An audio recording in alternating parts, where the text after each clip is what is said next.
Beginning of the year, I want to start out with a few slides that kind of talk about our world, kind of start things on a light sense of humor. And I saw this picture and I thought, the world is like Pharaoh. He fears the plagues, but not God. So what do we see going on today in our world, folks? The world is fearing something, are they not? Something medical, perhaps, that's being injected. But the world fears the plagues, but not God. Who should we fear? God, who has control over the body and the soul, right? Thought that was interesting. Moving along, here's a kind-hearted one. Excuse me, are you going to be filling the bird feeder soon? They wanted me to ask. No self-serving interest here. He's obviously looking out for his neighbors, for everybody else. I thought that was kind of cute. Got a few more slides here to get started here. This is actually, it's possible that it's at Pastor Billy's house with his wiener dogs. And I don't know if this attempt was successful or a failure, but he was trying to avoid and escape the bath torture. So I don't know if it worked out or not, but this could very well be a real living situation. All right. Here's a sign you see at a church talking about our world today. We have all kinds of confusion. We have moral confusion. We have sexual confusion. And we have gender confusion. But who is the author of all kinds of confusion in our world? It's Satan. And speaking on the topic of confusion, this will present the next slide. There you go. It's good to have a watch to kind of tell you what's going on, like who your name is. Now, you think I'm joking. You think it's being maybe making a little ridicule here by the year 2021. He just actually said in the last 24 hours to a live press audience that we have good things to look forward to this year in 2020. So the other people had heard that same video. I see people nodding heads. So he's only off by a couple of years. He tells him who his vice president's name is, his wife's name. It's important to know these things. And also don't take malarkey or criticism from certain Fox reporters, right? And always remember, when you follow the masses, be careful. Sometimes the M is silent. So there you go, folks. We have the sheep, we have the goats. Which group do you want to be with? And then lastly, there are gentlemen in this world that will actually open doors for women and walk them to places. That still happens. I've done this many times, and I still open the door for my wife. And lastly, this could be in front of my house. Before you break into my house, stand outside and get right with Jesus. Tell him, you're on your way soon, really soon. I'm going to arrange for that to happen. So anyway, other church matters. We do have different ways to reach out to the online audience. We have 3 different channels on YouTube. We have Billy Crone Live, and Billy Crone Live Broadcast. He's also on Facebook, Twitter, Roku, Telegram. You can download the Billy Crone app on your Android or iPhone devices. Also, we will be taking an offering at the back of the church in the black boxes. We have Connect cards in between where you're sitting. We want to connect with you. We want to know a little bit about you. We want you to get to know us. So put that in the black box along with any type of cash or check offering. We appreciate that. And I think if you're watching online, the online audience should be seeing a number at the bottom of the screen that allows them to text forward any donations for our ministry. And we really do appreciate that, folks. Thank you very much. So we're going to go ahead and open in prayer, and then I'm going to start today's topic, because I'm sure some of you are curious, where are we going with this? This is going to be a multi-part topic, and we'll get as far as we can today before we pick up next time. So let's go ahead and open in prayer. Father God, I'm so grateful and blessed that Pastor Billy Crone gives me a platform to reach others, to touch hearts, to enlighten people with current events, where we are in the Bible, what the future holds, who holds the future. We have a lot of distractions pulling us away. And Father, they are satanic. And I could easily have titled today's message, Digital Distractions, because so many things take our time away from your word, take our time away from fellowship with you, take our time away from reading the Bible. And these are things that we need to evaluate, and we need to cleanse ourselves, we need to evaluate ourselves, and we need to examine where our hearts truly are. So we ask for all this and a blessing through our Lord and Savior, Jesus Christ, who resurrected and saved us with his shed blood. And all the people in church said, amen. Okay, you're going to find this probably to be an interesting topic. Hopefully I don't put anybody to sleep here. But it's a multi-part message, and this is what we're going to be going into. And you don't see a lot of churches necessarily talk about these things, but it affects Christians, so I think it's important we cover it. So we're going to go into transhumanism. Maybe it's something you're familiar with. Maybe you don't know anything about it at all. Maybe it's something that you don't think should be brought up in a church environment, but it's going to be pulling in a lot of Christians into it. So we have to decide, where are you on this issue? And I also put the title above transhumanism, demonic deception. So this is going to be part one. We're going to talk about digital media. We're going to talk about Facebook. We're going to talk about metaverse.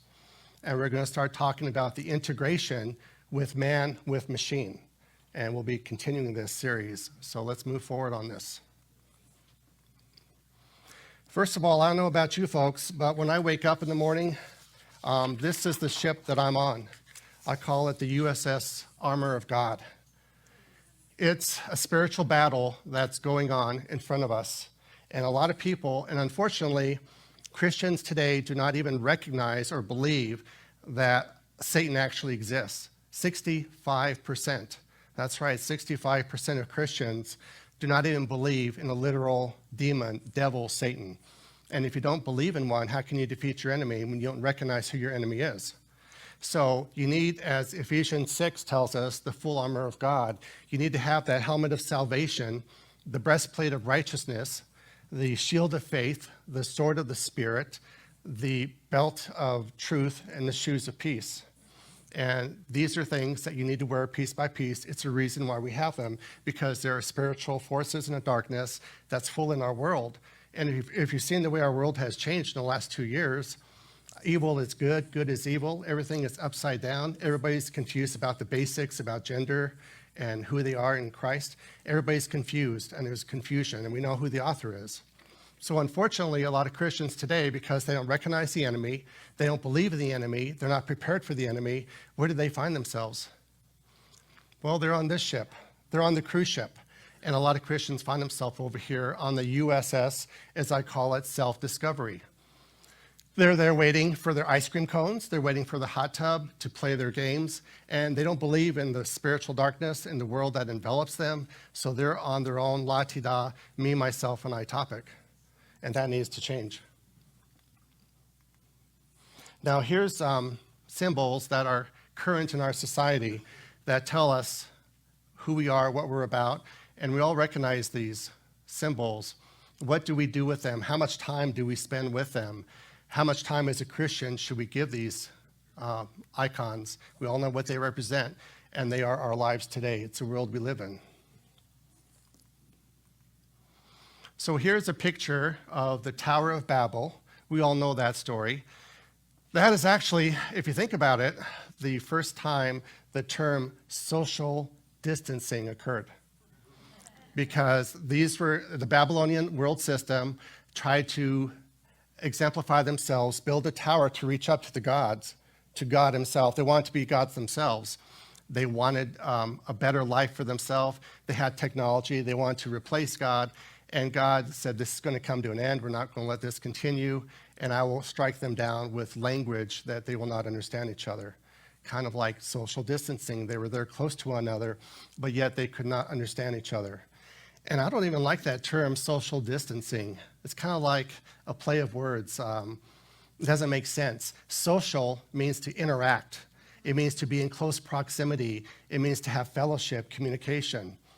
Distancing is separation. It's distance. It's no interaction. So how do you put social and distancing? Who came up with that? I don't get it. That's like trying to use the term military intelligence. Or as Pastor Billy would use, yummy and chicken, okay? It just doesn't fit in well together. So what we have here is a picture of the Tower of Babel, as I was alluding to. And as you can see, I think we need a bigger sign, a no habla inglés, an indication of they weren't understanding and communicating well with each other. But what do we have here in today's world? We really are not communicating with each other. That's our typical world today. We have our little cubicles. I've had those jobs and I hate it. because I like to fellowship. I like to talk, be in proximity, help, converse. And we're all isolated by our machines, by our computers. We're not able to really fellowship, communicate, unless you need help or a supervisor is asking you why your production numbers aren't high. So we isolate ourselves. We are socially distanced today. So here we have a symbol that should be familiar, a Trojan horse. We all kind of know the mythology, the Greek story, the island of Troy. They had a gift bestowed upon them where it was a hollowed out gift. They didn't know that at the time, with soldiers inside. And when it came through the city's gates, the high walls, infiltration occurred into that society. And at nighttime when they slept, the soldiers within the horse came out and did their dastardly deed and succeeded in taking over the empire. So we have with us today what I like to call a new Trojan horse. Let me explain a little further on this. Let's add Facebook to that Trojan horse. Now, everybody remembers Facebook, right? I mean, it sounded like a great thing. We got it a few years ago, thanks to Mr. Zuckerberg, and it was free. I mean, how can you not enjoy that? Free, and I get to be in charge of my own social profile. I get to be in charge of my own social media. I can connect with all my friends, with all my family, with all my coworkers, and it will really be an elevation of my three favorite topics: me, myself, and I. It's about self. And you might think I'm harsh saying this, but I think it's totally demonic.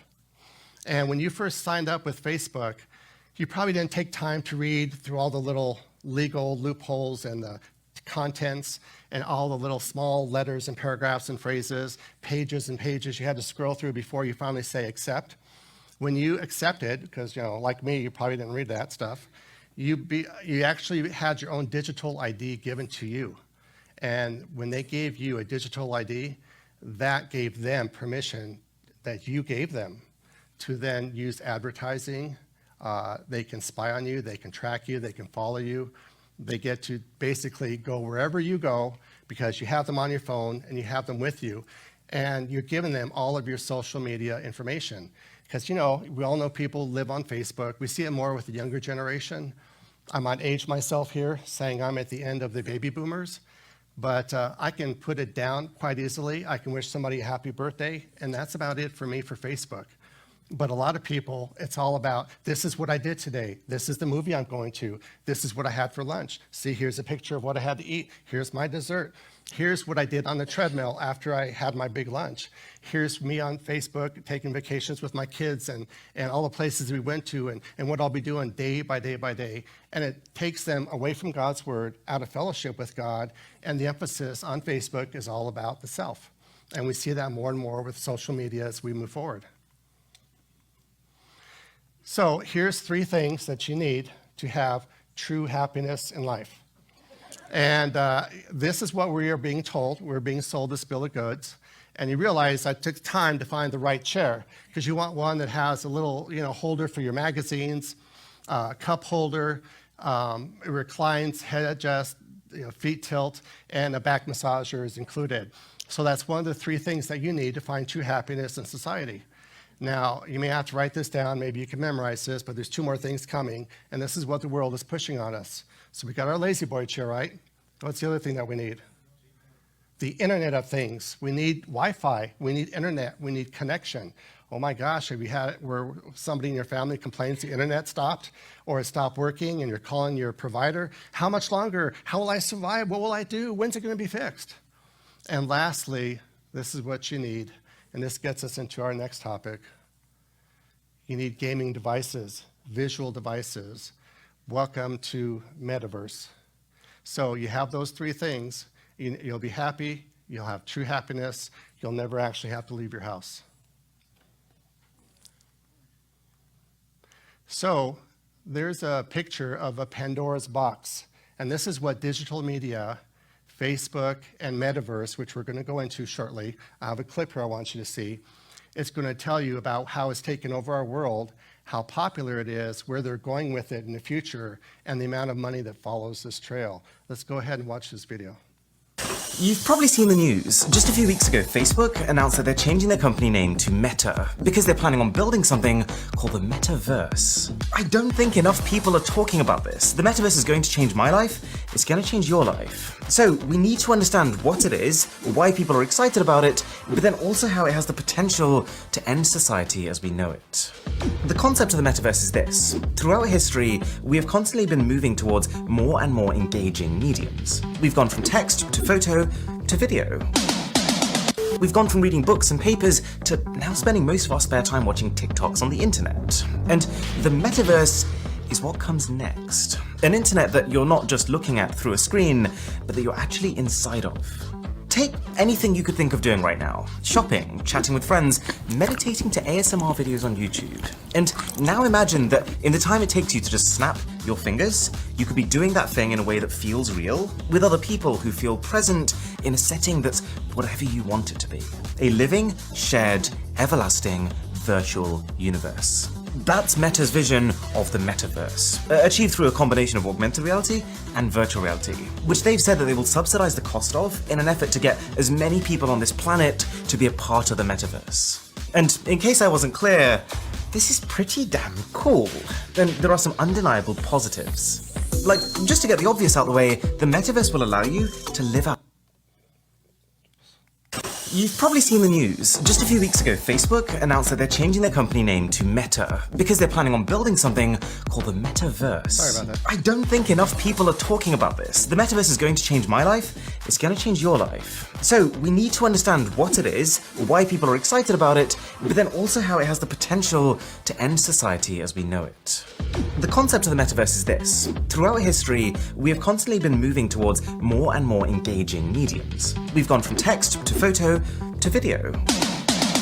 We've gone from reading books and papers to now spending most of our spare time watching TikToks on the internet. And the Metaverse is what comes next. An internet that you're not just looking at through a screen, but that you're actually inside of.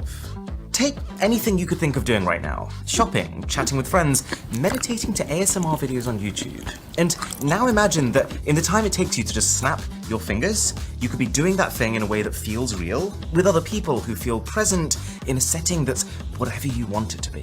A living, shared, everlasting, virtual universe.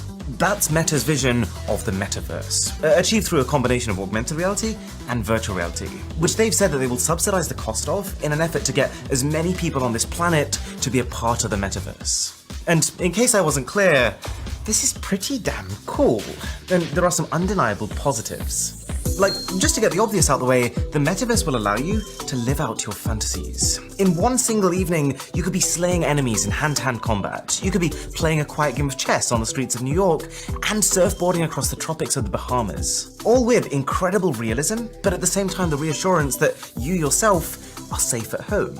And on a similar note, there is also a comfort to the idea that you'll also be able to express yourself however you want to.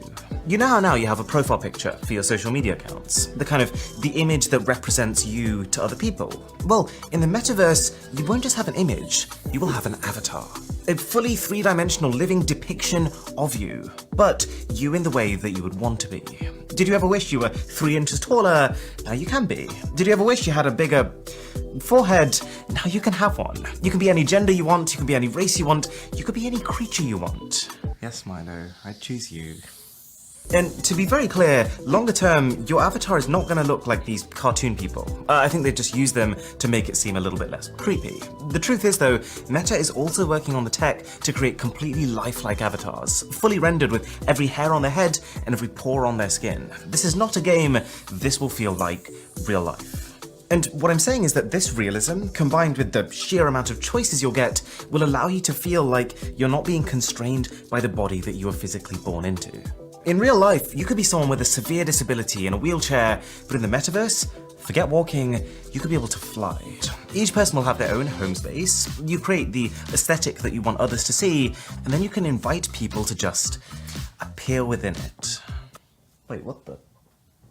Teleportation will be the equivalent of just clicking a link in your browser now. Practically instant. And if you compare that to the concept of real teleportation, of literally deconstructing every atom in a person's body at one point in time and then recreating them somewhere else, I think one of those two options is more likely to be the future of transport, and it's not the real one. Besides, if we are moving towards the metaverse, and if all interactions are going to happen virtually anyways, we wouldn't even want to physically teleport. We'd want to be at home with our headsets. Well, the metaverse is going to make Googling it seem just as old-fashioned. You'll be able to learn about things by just touching them, or even hell, looking at them, and you'll be able to obtain that information in a more visual, interactive way than we've ever seen before. You'll be able to travel not just to any place, but also to any time. The Industrial Revolution, ancient Rome, the dinosaurs. Being able to actually experience living with the dinosaurs. Can you imagine? A lot of us have grown up writing everything with pens. Nowadays, people are shifting to tapping things on keyboards. In the metaverse, we'll be using voices, gestures, and even making things happen by just thinking about them.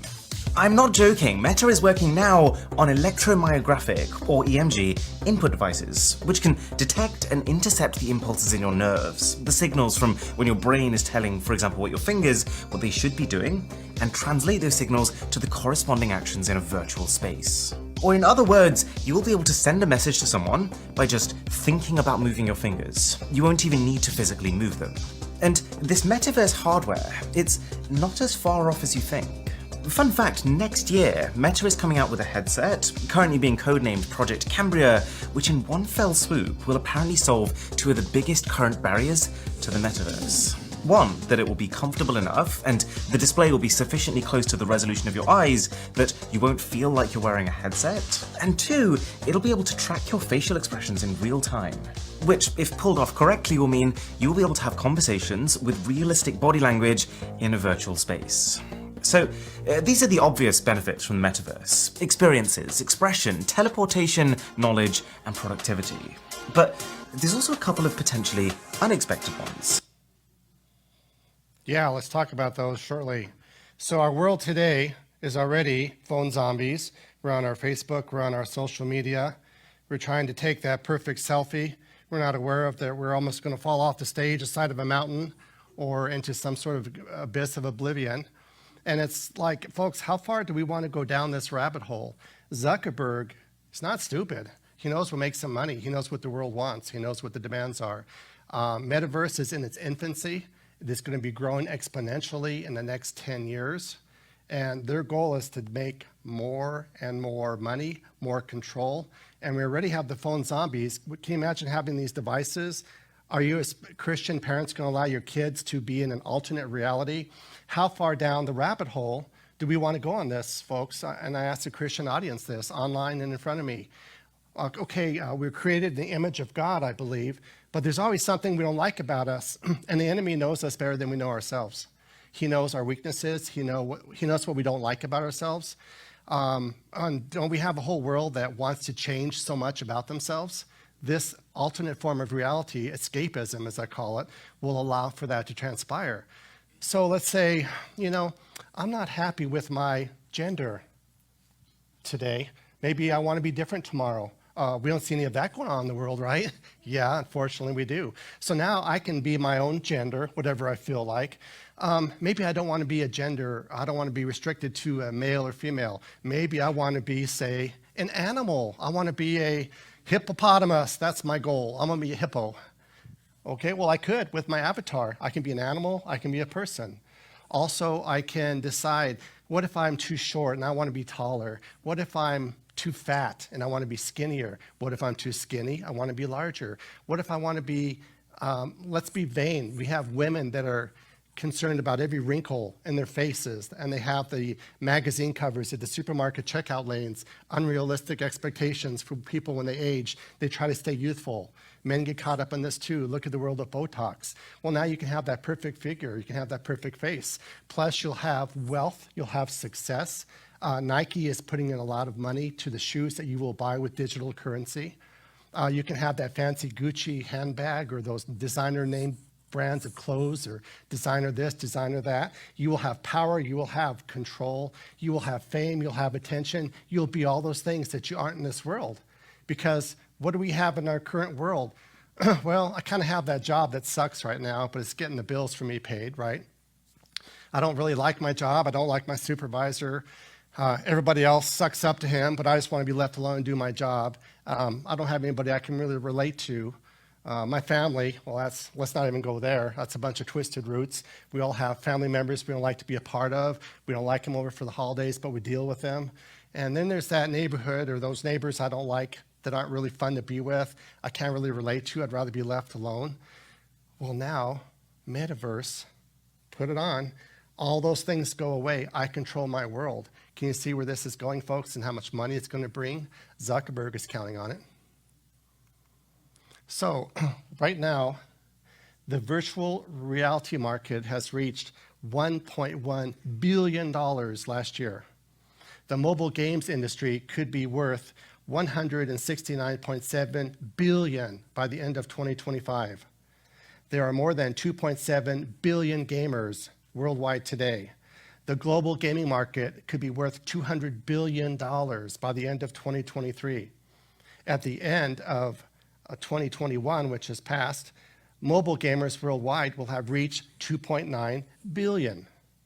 Sony's PlayStation has the highest console sales ever. Console gaming could generate $61 billion in revenue by 2022. The Chinese games market is set to reach $35 billion in 2021. The average gamer is 34 years old. In 2021, the global gamers market will generate $175.8 billion. There are more than 2.5 billion gamers in the world. The average female video game player is 36. The average male is 32, hence you get the 34 ages split between the two of them. 23% of video players in the US are over 50 years of age. So it's not just for the kids. Adults are getting home from their jobs. They're neglecting their wives and their children. We all know stories like that. And they're parked in front of their TV and they ain't moving. 60% of Americans play video games daily. Is this a part of our Christian audience? I think so. And 56% of gamers play multi-gamer games at least once a week, so you can connect and you can interact with other people online. Facebook, this is stunning. It's nearing a market capitalization of over, we're not in the billions, folks, we've surpassed it. We're now in $1 trillion. Can you imagine that, fathom that thought? Facebook is nearing a market capitalization of $1 trillion. They know where this is going to take them. Man is now creating his own image because God's image no longer suffices. It's not necessary. We were created in the image of God, but we're going to change our avatar. We're going to change our self-identity. And when we start talking about transhumanism and the integration of machines with man, you're going to see that if you change just 1% of your DNA, you are no longer human. Is that what God wants for us? I don't think so. Let's move on. The goal is to create basically a Star Trek holodeck. We've all grown up with Star Trek. We've seen that little escape room they go into where they're in a whole different environment, a whole different world because they're in a alternate reality. It's all fake, it's illusion, it's another form of reality, but we lose ourselves in it. This is what Zuckerberg is going to be bringing us, and it's going to affect all our families, our children, future generations. Nike is allowing specific sales of shoes that can only be purchased in the metaverse. Gucci has their own handbags as well. And what's interesting is there are people that when they do jobs around the house, they do jobs in the neighborhood, they need money from their parents, they don't ask for cash anymore. They want Bitcoins. They want money that they can buy online to get these enhancements, to get that Gucci bag, to get that Nike shoe, to have whatever is important and valuable to say, look at me, I now have it. People will actually lose themselves in the artificial reality. We've seen that with the gaming industry with kids today, with the shootings and the increases in violence in the schools, where they just automatically are pulling on that trigger, first person or third person, doesn't matter. They're starting to lose a sense of empathy, of consequences. Where is this going? So instead of dealing with the everyday problems in life as we're supposed to, as we were born to, we can escape into what? A better job, a better family, a better you, in sense. So this is all possible through Zuckerberg within the next 5 to 10 years. It's already taken off the ground. So, but think about it, folks. Lack of personal interactions will have a profound effect on our families, our culture, our children, who already already they're facing problems with the lockdowns at home and with all the issues of remote home learning already that they've faced. It's hurting them. They're falling behind backwards. Now, empathy, that's important that our children have that. We learn that for others while growing up, and we will be challenged as there will be no consequences for the actions in the metaverse. There will be no consequences. There'll be a restart, a redo. People will become more cruel, less caring, less aware. I don't know about you, but I've already noticed that in the last few years. It's kind of like the love of many will wax cold. I think the Bible talks about that. So I'm already seeing that. This will make it exponentially worse. And children will learn to hate the real world that God created and thrive for another world with no restrictions, no consequences.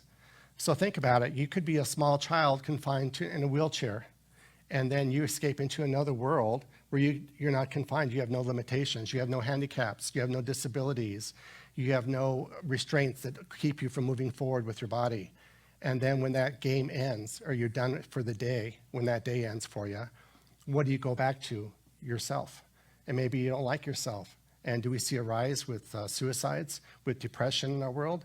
You think this is going to add to it? You bet it will, exponentially.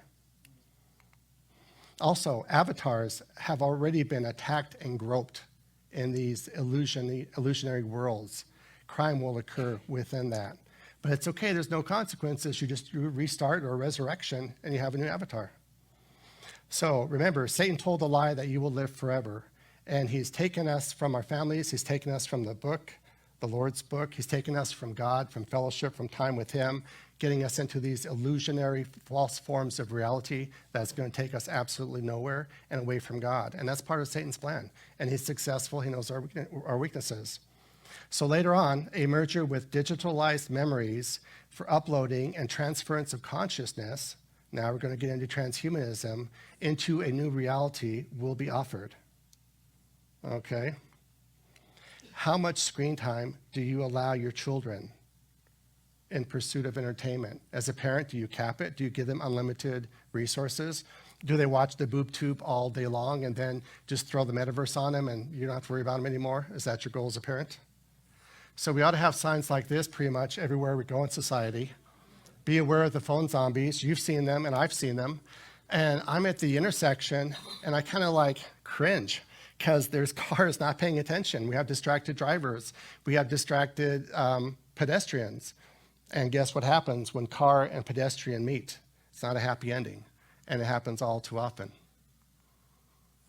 So here's a couple that's on a date. I don't know, what I'm thinking of when I see that picture is right there, social distancing. Now, I know this is going to probably date me a little bit, but I'll throw myself out there. When my wife and I were dating, we actually did something where we looked at each other. I know, it sounds crazy, but we actually made eye contact with one another, and we maintained that eye contact, and we actually talked, and we maintained that eye contact, and we had a conversation.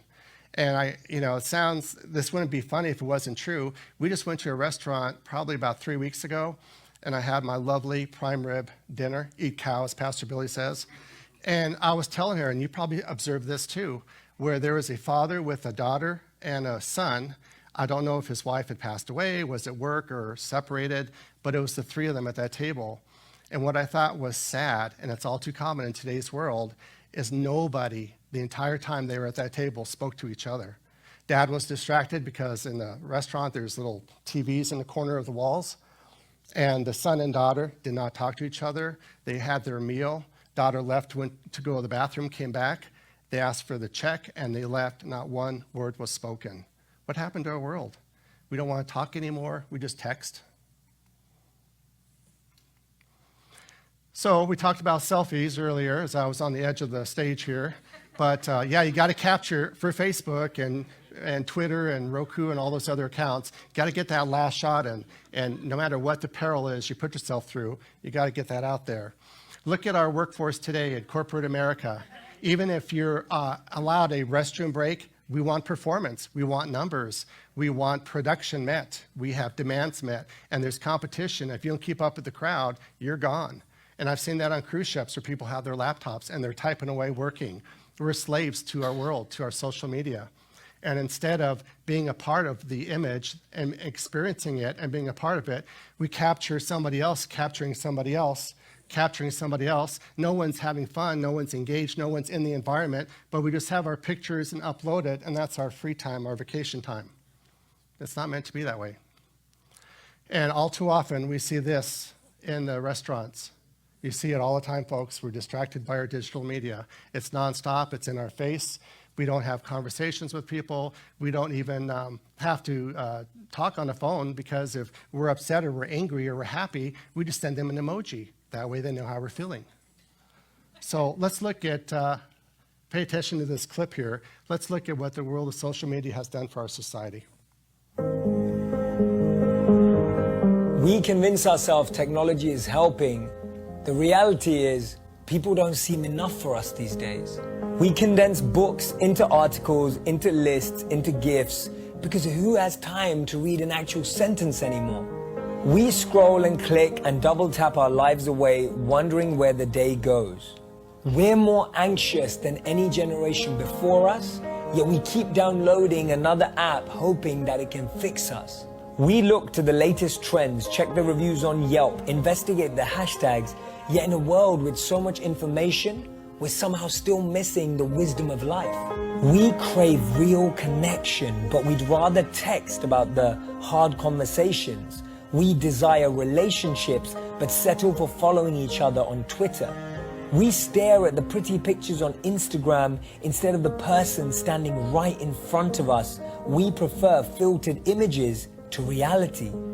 We listen to a new podcast over a person's day. We check social media more than we check in with our friends.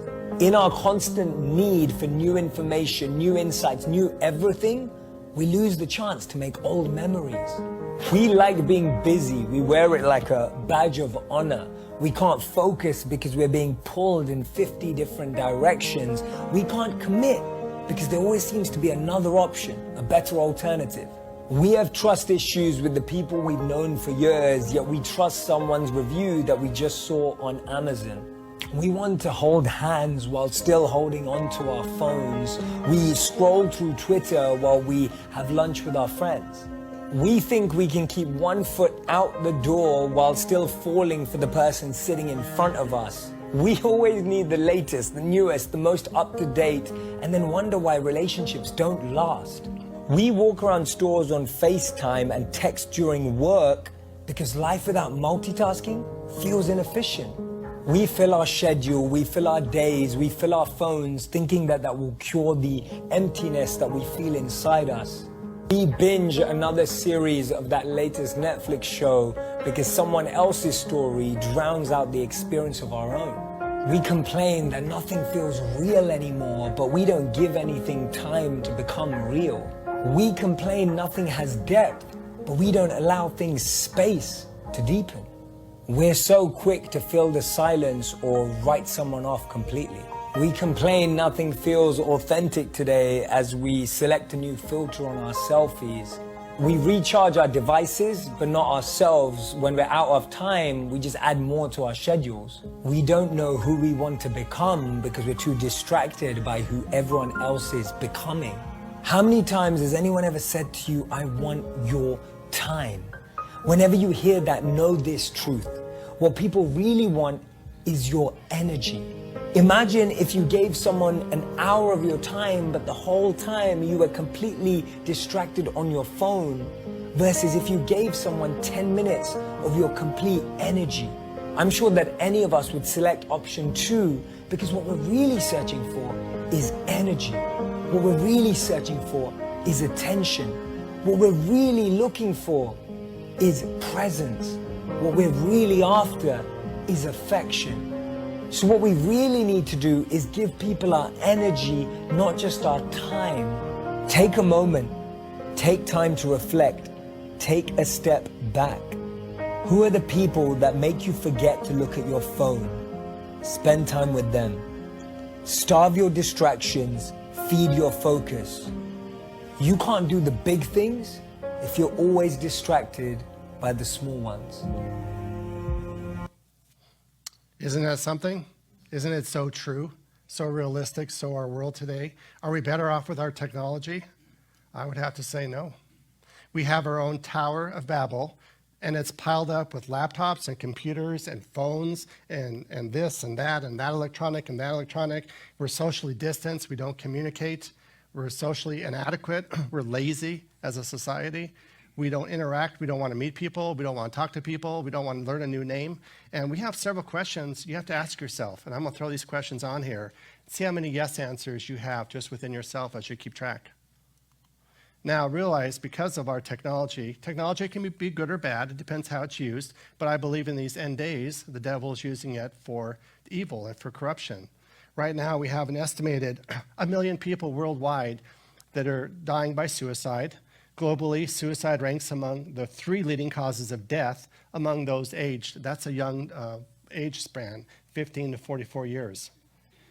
Nearly 40% of American adults aged 20 and over are obese. That's because we have all our technology in front of us. 71.6% of adults aged 20 and over are overweight, including obesity. The United States is the most obese, 36.2%. According to the World Health Organization, we hear a lot about them, more than 1.9 billion adults worldwide were overweight, including 650 million who were obese. So while social media has been widely linked to anxiety and depression in teenagers, new evidence suggests that platforms such as TikTok, Instagram can leave middle-aged adults feeling sad as well. So let's ask ourselves some questions here. When's the last time you received a handwritten letter? I hear some laughs. When did you last call someone to just talk? Not text, I know it's the same number of letters, talk. Do you put away your media devices at the dinner table? Now, in my household, when there's dinner on the table, there is no devices allowed on the table. And if the kids don't like that, they find a new place to live. So parents, do you allow your kids to tune you out? Are they allowed to have those devices at the dinner table? Does anyone make time for you? Do you feel totally alone, even when in a crowd, a church, or around all of your media devices? Would you rather hear from another person's voice over the phone, or are you okay with texting because you're just used to it? That's what we do for the last few years.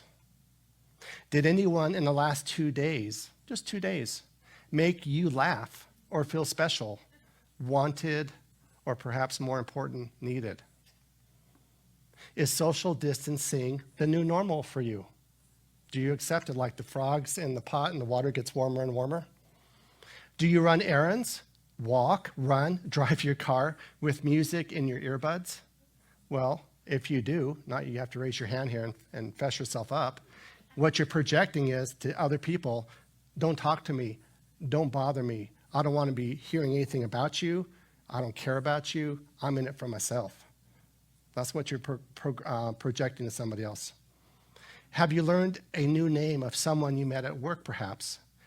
What about in your neighborhood? What about your schools? How about in this church? Have you met a new name, a new person? And more questions. Can you maintain eye contact without looking at the ground? I'm sorry. Gotta maintain eye contact, that's right. Look at somebody, pay attention to them. Can you shake a hand firmly? Can you listen to the other person finish a sentence? And that seems kind of redundant, folks, but it happens all the time where people don't really care what your thoughts are. They don't care what you have to offer them.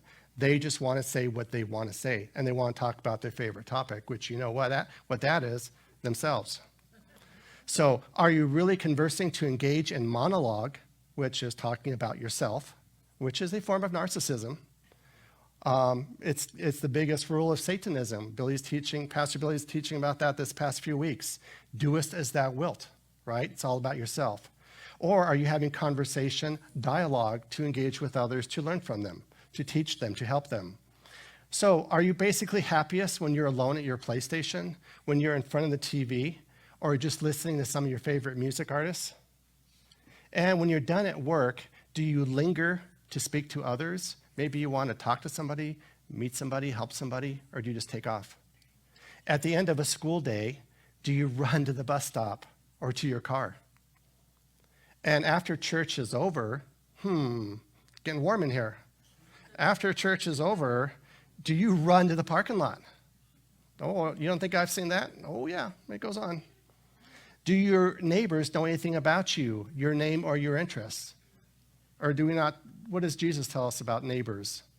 Yeah, we're supposed to know our neighbors. Do you prefer the company of animals over people?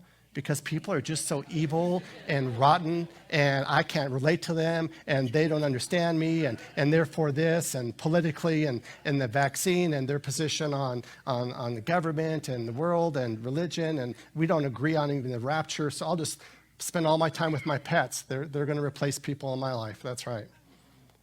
And is reading the Bible no longer relevant because we have all these digital distractions? Now, we talked about metaverse in the beginning, about how they're selling it to us. Let's look at some of the pitfalls and some of the problems associated with it. You won't see Zuckerberg promoting this, but this is what's going on with it. Watch this. But it's also pretty scary. There's 4 key things that I think we need to be very mindful of. Like data.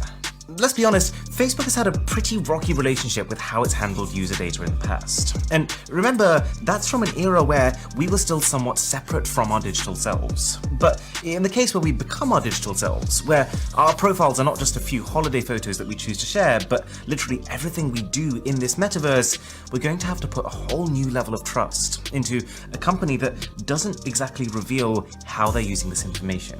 We're talking about data collection on the level of measuring your brain activity. You wouldn't even give your family that kind of access, but this is a future where you could be giving it to Meta. But something potentially even scarier than the data problem is that we are talking about how companies will be able to create virtual experiences that feel indistinguishable from real ones, right? I mean, on one hand, that is a miracle, but isn't it also a little bit alarming? We are already being shown predominantly only the content we agree with and the content that we want to see.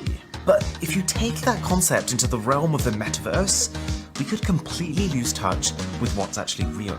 The power to curate not just your newsfeed, but your entire world now means that if you hate seeing homeless people, well, your metaverse can pretend that they don't exist. If you didn't think COVID was real, in your version of the metaverse, it wouldn't be. If you only loved one tech brand and hated the rest, in your metaverse, that's all you'd need to see. You won't even really know if what someone is saying to you is actually what the person behind that avatar is saying, or if it's just what Meta wants you to hear because it will keep you on the platform for the longest. Or let's say one of your friends' accounts got hacked. You could be sitting in the same room as a cyber criminal and you wouldn't even know. We'd effectively be surrendering control of our entire sense of reality to other parties, whose incentives are nothing to do with our best interests, just making sure that, I guess, you see as many adverts as possible. But there's more. You might not know this, but one of the biggest challenges of running a social media platform is actually in the moderation of it. Facebook already has entire warehouses filled with people who are just scanning for the absolute worst things people are posting. Hate speech, terrorism, exploitation, and just trying to prevent as much of it as possible from spreading. But it's one thing to try and police written text, where you can very easily scan for potentially harmful keywords. If Meta want to carry on this moderation in something as complex and as open as the metaverse, then they're going to need to do it in a way that's incredibly invasive. They're going to have to be watching exactly what tattoos people's avatars have, what the writing on their clothing is saying, every single item you design or purchase for your home space. Every action will have to be monitored if they don't want it to turn into chaos. Okay, these are all concerns, but do you want to know what my most fundamental fear is about the metaverse? It's that we talk about all the cool things it will enable for our avatar, that they'll be able to do what they want, look how they want, experience anything, but it all leaves a big question about what happens to us? At the end of the day, right, as incredible as the technology is, we're still people. We still need to eat healthy, we need to drink lots of water, we need to work out, meet a partner, have a family, And I'm not convinced that the metaverse is going to help us continue to do that. I think the metaverse is effectively the next generation of social media, with all the positives and the negatives of those platforms taken to the absolute extreme. You'll experience the highs of immersive shared experiences like never before, but also harassment in a way that feels far closer and more uncomfortable, misinformation that's more convincing, and activities that are more addictive. It's being pitched as something that will sit alongside our real lives to complement them. But I can't see a world where it wouldn't become our lives. In a world where something of this power exists, you won't be able to just pop off your headset and carry on with your day as normal. The metaverse will feel no more optional than the internet does now. You'll need it for work to get the required productivity. You'll need it for social opportunities because that's where all your friends are. You'll need it because, relative to your life in the metaverse, your real life will kind of suck. Can you imagine every night taking off your headset and going from this handsome prince who's just won the approval of your entire clan on an intergalactic voyage to then seeing your actual self in the mirror and remembering that you're not that person, that you don't have the perfect face and body, and that you can never do the things that your avatar can do? The incentive won't be to start looking after our real selves because we can never get there. It'll be to actually put our headsets back on and spend even more time in the metaverse. I recently got some graphic design work done for my channel, and the guy I hired asked for payments not in dollars, but Fortnite V-Bucks, because to that person, buying in-game items was more valuable than buying real-life items. The metaverse is not just a Facebook thing.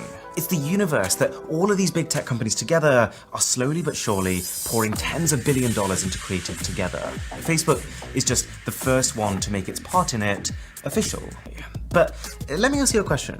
Do you have any idea how many companies hold this data? And more importantly, how to actually get it back? A lot of people assume that at the point where they delete an app from their phone or deactivate one of their social media accounts, that their data just disappears. But the truth is, unless you specifically write to a company and exercise your right to be forgotten, all your sensitive personal data, address, phone number, everything will just sit on a growing number of servers from every single thing you've ever signed up to. And, well, it goes without saying, the more servers, the higher the risk of a leak. And this is what Mine is trying to counter. They're the sponsors of this video, and their app gives you a visual summary of exactly which companies know what about you, and then how to get it back. So if I sign up with my email address on saymine.com, I can see that, oh dear, 751 companies have my data. But it's also pretty scary. There's 4 key things that I think we need to be very mindful of. Like data. Let's be honest, Facebook has had a pretty rocky relationship with how it's handled user data in the past. And remember, that's from an era where we were still somewhat separate from our digital selves. But in the case where we become our digital selves, where our profiles are not just a few holiday photos that we choose to share, but literally everything we do in this metaverse, we're going to have to put a whole new level of trust into a company that doesn't exactly reveal how they're using this information. We're talking about data collection on the level of measuring your brain activity. You wouldn't even give your family that kind of access, but this is a future where you could be giving it to Meta. But something potentially even scarier than the data problem is that we are talking about how companies will be able to create virtual experiences that feel indistinguishable from real ones, right? I mean, on one hand, that is a miracle, but isn't it also a little bit alarming? We are already being shown predominantly only the content we agree with and the content that we want to see. Did it repeat itself again? Okay, so we're going to stop it here and move on. There's a hiccup there. But so think about it, folks. What does God want from us? Does he want a society that he created to just have these devices in front of their faces, their own reality, their own world they live in, because what he gave us is not enough? That we have to create our own reality, create our own world? How far down that rabbit hole do we want to go to? Well, apparently we're not doing well with dealing with the world, that we have to have a form of escapism, either with our toys, our digital media. What else do we use as a form of escapism? This has been going on for how many years? The drug scene. I can tell you stories, over countless stories, where I've seen lives snuffed and ruined by the influence of drugs. We've seen it tear apart the families. Why do we do this? This is our own metaverse. It's our own temporary getaway, our own dealing with reality and getting outside of it temporarily. And what's the price afterwards when we come back? So with Zuckerberg selling us this package of things that we want to engage in and give our money to and spend our time, what are we going to be feeling like when we turn that dang machine off? So if we go back to the Bible, in Psalm 139, verses 13 through 14, it says, "For you were created, my inmost being. You knit me together in my mother's womb. Praised you because I'm fearfully and wonderfully made." He knows us. God created man in his image, Genesis 1:27. In the image of God, he created him, male and female, which today we don't recognize. We have to add to it. We have to distort it. 1 Corinthians chapter 6, 19 through 20. "Do you know that your bodies are temple to the Holy Spirit, who is in you, whom you have received from God? You are not your own. You were bought at a price. Therefore, honor God with your bodies." Not these devices on our faces, ignoring God, taking time away from him. And remember, Proverbs 21 through 25, "The sluggard's craving will be the death of him because his hands refuse to work." We have a government that's encouraging us not to work, paying us more money to stay home, not to work. We're becoming lazy. We're becoming sluggards. So we all know this is a picture of the statue in Daniel that Nebuchadnezzar had actually dreamt about and wanted explained to him what it represented. We have the head of gold, which was Babylon, that kingdom. The chest and arms of silver was Medo-Persia. The belly and thigh was brass. That was Greece. And the legs of iron, with the feet of iron and clay, as we have here in this photo, is Rome. Now, there's different interpretations through scholars who study the Bible. The Bible doesn't give us explicit information on what that combination of metal and clay is. I used to think maybe it could be artificial intelligence, transhumanism, the flesh and machine not working together. It's just a theory. Can't say, "Thus saith the Lord." One of the guest speakers that I mentioned in the beginning of this topic is going to be coming here, and his view is that actually it has to do with globalism versus nationalism. They will not mix. They will fall apart. And we know the rock that comes and smites the statue is Jesus Christ himself.